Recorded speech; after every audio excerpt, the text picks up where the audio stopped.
శ్రీనివాసరెడ్డి గారు, ప్రేమం అంటే ఎవరి లైఫ్లోనైనా సరే ఉండాల్సినటువంటి ఒక ఘట్టం కంపల్సరీ అండి. మరి మీకు కూడా ఉండే ఉంటుంది. ప్రవీణ్ గారు ఏదో వాళ్ళ ఇంట్లో సిచ్యువేషన్స్కి భయపడి చెప్పట్లేదు, కానీ చైతూ లేవడం వల్ల కలిగినటువంటి అంతేగాని మిమ్మల్ని చెప్పొద్దు అని కాదు, మీరు చెప్పచ్చు. వాళ్ళందరూ అరిస్తే నా లవ్ స్టోరీ చెప్పొద్దు అంటున్నారేమో అనుకున్నాను నేను. తీరా చూస్తే హీరో గారు నిల్చోగానే వాళ్ళ ఫ్యాన్స్ అందరూ అరిచారు, అంతే కదన్నా? అదే నాకు కూడా ఈ సినిమాలో 3 కథలు ఉన్నట్టు నాకు డిఫరెంట్ స్టోరీస్ ఉన్నాయండి లవ్లో. ఒకటి చెప్పండి. ఒకటి చాలా. డిగ్రీలో నేను ఒక అమ్మాయిని లవ్ చేశాను.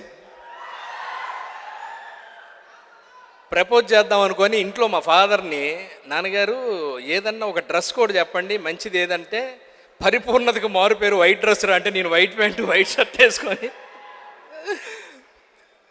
కాలేజీలోకి వెళ్ళి పొద్దున్నే వెయిట్ చేస్తున్నాను నేను. చెప్పనండి? చెప్పండి. చాలా ఇంట్రెస్టింగ్గా ఉంది. పక్క వాళ్ళ లవ్ స్టోరీస్ అయినా ఇంట్రెస్టింగ్గా ఉంటాయి. కాలేజీలో వెయిట్ చేస్తుంటే అమ్మాయి టయానికి రాలేదు, కొంచెం లేటుగా వచ్చింది. నా కర్మగాలి అదే టైంకి ఆ చెట్టు మీద చైతూ లేవడం, మన శ్రీనివాసరెడ్డి గారి స్టోరీ మధ్యలో ఆగిపోవడం జరుగుతోంది.